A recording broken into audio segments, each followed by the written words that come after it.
सी 40वीं। तो इन्होंने सबसे पहले ये वाला दिन तंबाकू निषेध दिवस इस दिन मनाया।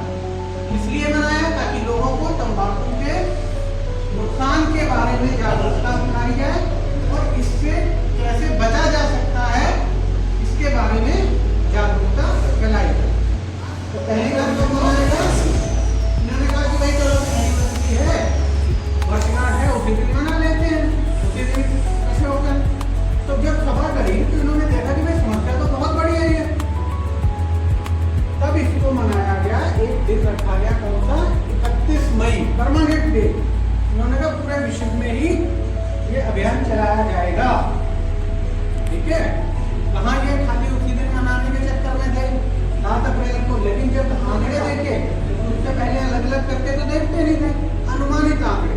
अब ये जो मैं आपको आंकड़े बताता हूँ इससे आपके आंख नाक खुल जाने चाहिए। 1980 के दशक में, लगभग 1987 के आसपास हमारी जनसंख्या कितनी थी? 5 अरब। हमारी मतलब पूरे विश्व की, पूरे विश्व की जनसंख्या कितनी थी? 5 अरब। अब उस 5 अरब जनसंख्या में लगभग 30 लाख मौतें, कितनी? 30 लाख मौतें किससे होती थी? तंबाकू से। आंकड़ा देखिए, ये मतलब विश्व में 30 लाख व्यक्ति तंबाकू खाने से। अब के आंकड़े क्या हैं? अब हमारी जनसंख्या विश्व की कितनी है? लगभग 8.2 अरब। 8.2 अरब। लेकिन आज भी लगभग 80 लाख व्यक्ति, 80 लाख व्यक्ति हर साल, क्या हर साल की बात बता रहा हूं मैं, 80 लाख व्यक्ति हर साल तंबाकू खाने से मर जाता है। आंकड़े गंभीर है ना। अब आप इस 80 लाख को 365 पे डिवाइड कर दो, कहते हैं 365 से डिवाइड करोगे तो पर डे कितना हो गया? लगभग 22,000 व्यक्ति रोज मर रहा है। 22,000 व्यक्ति रोज तंबाकू से मर रहा है। ठीक है जी। अब इसको ले आओ, हर घंटे में कितना मर रहा है? लगभग हर घंटे में 900 आदमी मर जाता है तंबाकू खाने से। बोलिए, पता चला? इसको हम ऐसे करके प्रश्न लगा के उड़ा देते हैं, अंदर में देते हैं। कितना खतरनाक है ये, क्या ना? तो इस चीज के बारे में थोड़ा सोचें। इसीलिए 31 मई का दिन इसलिए रखा गया कि हमें पता चले कि तंबाकू से नुकसान क्या क्या हो रहे हैं, कैसे इससे बचा जा सकता है। ठीक है ना जी? तो ये है इसकी हकीकत, तो हमें आज तक पता नहीं। अच्छा, तंबाकू है क्या? क्या है? पीते हो तो उसका पता है? निकोटीन तो इसमें से केमिकल निकलता है। पत्तियां होती है ना। अब इसमें 2 तरीके का नशा करते हैं लोग। पहला स्मोकिंग वाला। कौन सा? स्मोकिंग में क्या क्या आ जाता है? सिगरेट, एक मिनट, सिगरेट, ये स्मोकिंग की बात कर रहा हूँ जिसका धुआं लेते हो आप। हुक्का और सिगार। हाँ, हुक्का, सिगार और चिलमुखी उसके में आ गई। और आजकल कुछ लोग और ज्यादा एडवांस हो गए हैं, पता है आपको? हैं? आजकल लोग ई सिगरेट भी पीने लगे हैं, हैं? जिसको वैक्स भी बोलते हैं, ई सिगरेट। ये भी बताता हूँ क्या। तो ये है स्मोकिंग के बारे में। अब जो नॉन स्मोकिंग वाला नशा है तंबाकू भाई, लेकिन नॉन स्मोकिंग में क्या है? हाँ, गुटखा, खैनी, पान मसाला और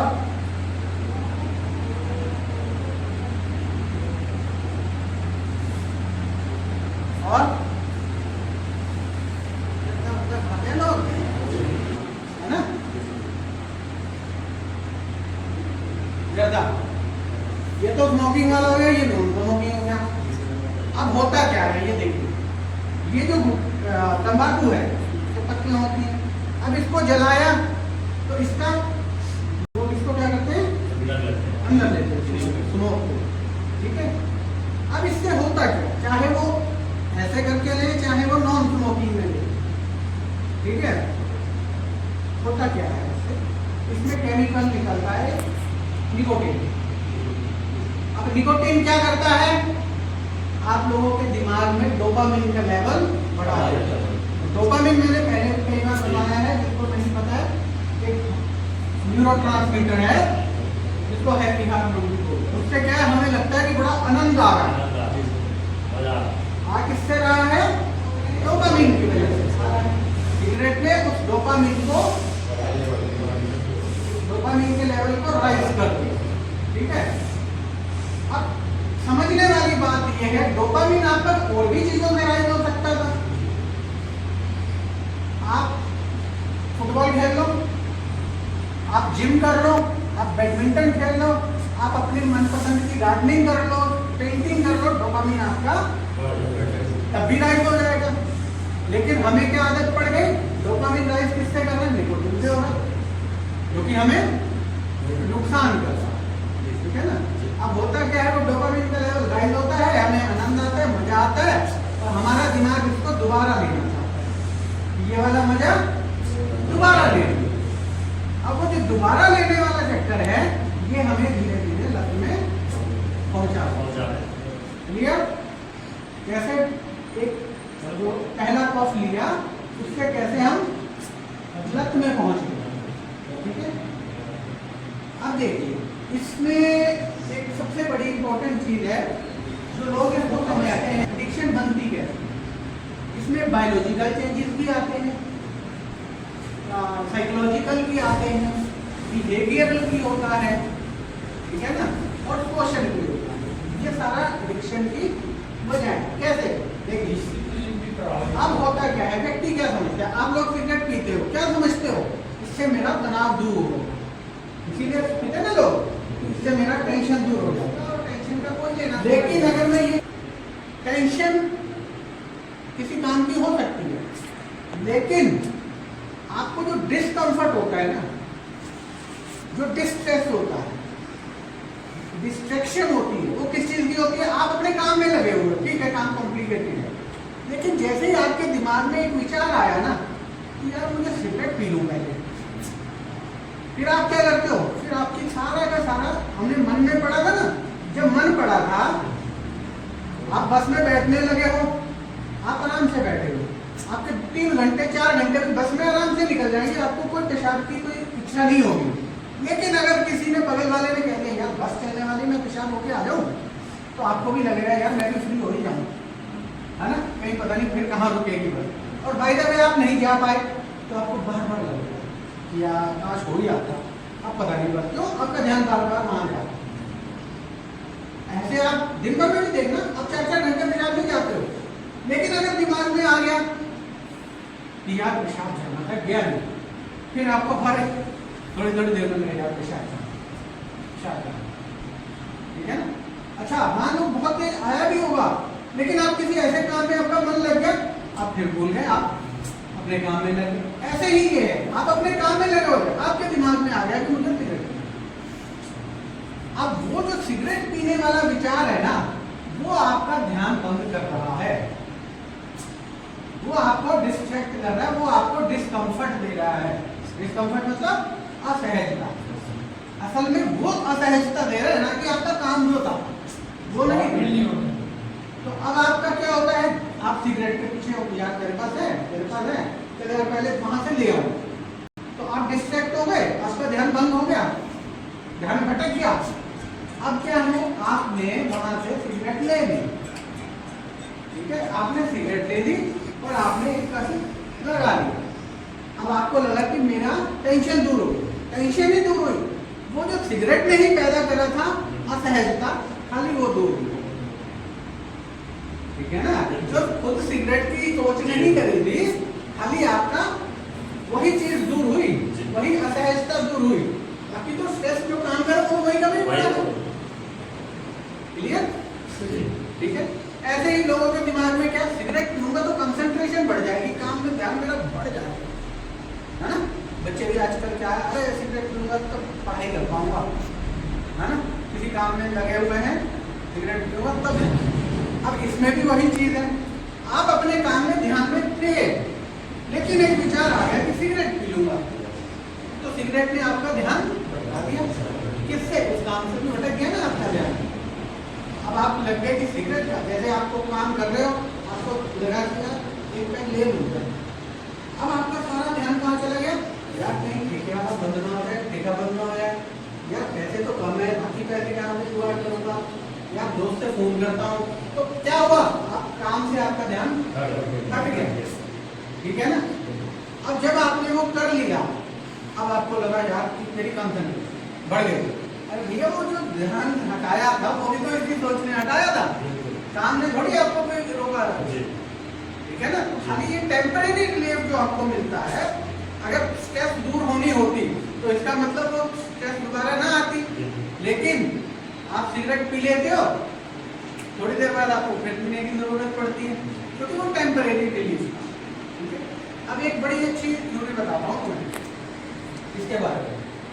अच्छा, कुछ लोगों का विचार क्या होता है, यार जब तक सिगरेट नहीं पीऊंगा ना 4-5 तब तक पेट साफ नहीं होगा। अच्छा, कौन कौन है यहाँ जिनको लगता है ऐसा कि सिगरेट पीने से ही पेट साफ होता है हमारा, है ना। कुछ लोग रहते हैं, सुना है जो लोग सिगरेट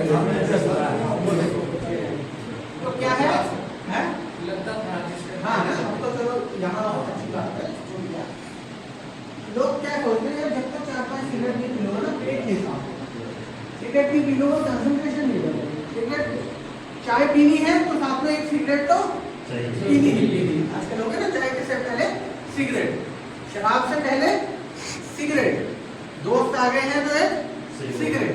अब इसके पीछे क्या कहानी है ये समझ लो, अगर ये समझ में आ गई ना आपको, तो आपको समझ में आ गया। एक हमारे साइकोलॉजी में बहुत फेमस लॉ है, law of Pavlov law of conditioning।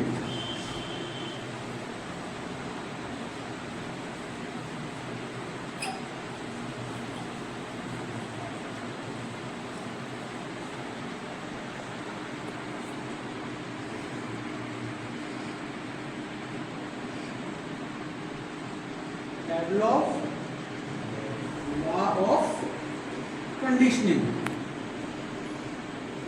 Conditioning का मतलब होता है किसी चीज से जुड़ जाना। एक कंडीशन लगा साइंटिस्ट से, वो क्या करते थे, बट बहुत अच्छे साइंटिस्ट थे, फिजियोलॉजिस्ट थे वो ना, शरीर की क्रियाओं पे बात जो करते थे, पढ़ाते भी थे। तो उनके यहाँ एक पेट था कुत्ता। अब उन्होंने देखा कि जब भी उसको खाना देते हैं ना, तो उसके इसकी लार शुरू हो जाती है, मुंह से लार आ जाती है ना, मुंह से लार निकलने लगती है लेके मुंह से।